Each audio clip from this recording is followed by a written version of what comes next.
السلام علیکم ورحمۃ اللہ وبرکاتہ۔ دوستو، امید کرتا ہوں آپ تمام حضرات خیریت سے ہوں گے، اور اللہ رب العزت سے دعا کرتا ہوں اللہ تبارک و تعالی آپ سبوں کو اپنے حفظ و امان میں رکھے اور ہمیشہ خوش رکھے۔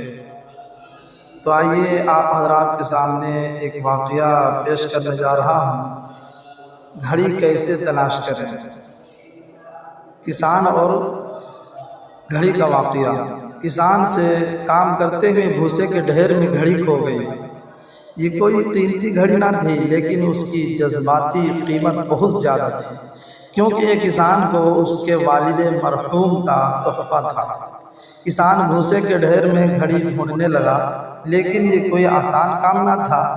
تھک ہار کر کسان نے باہر کھیلتے گاؤں کے بچوں کو آواز دی اور کہا، جو میری گھڑی اس ڈھیر میں سے ڈھونڈ کر دے گا اسے انعام ملے گا۔ بچوں کو کھیل کا شاندار میدان مل گیا۔ کچھ ہی دیر میں انہوں نے اس ڈھیر کو پھیلا کر رکھ دیا، لیکن گھڑی نہ ملی۔ بچے تھک ہار کر اکتا کر جانے لگے۔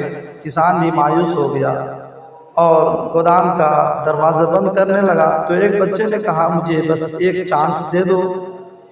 کسان دروازہ پر بیٹھ گیا اور بچے سے کہا، جاؤ ایک کوشش اور کر لو۔ اندر اب خاموشی تھی۔ کچھ دیر بعد بچہ گھڑی اٹھائے باہر آیا۔ کسان نے حیرت سے پوچھا، یہ کہاں سے ملی؟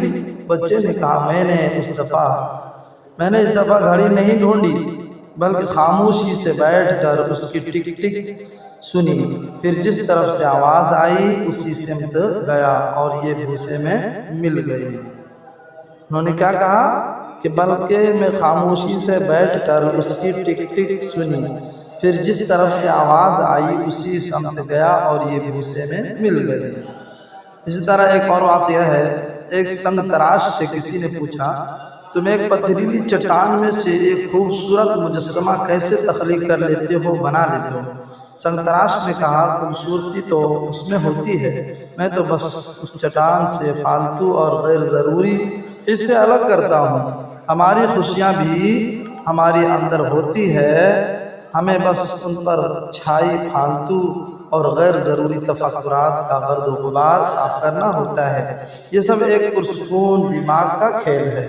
دماغ میں اگر سکون ہوگا تو یہ بھوسے کے ڈھیر میں بھی آپ کو خوشی اور راستہ تلاش کر کے دے دے گا۔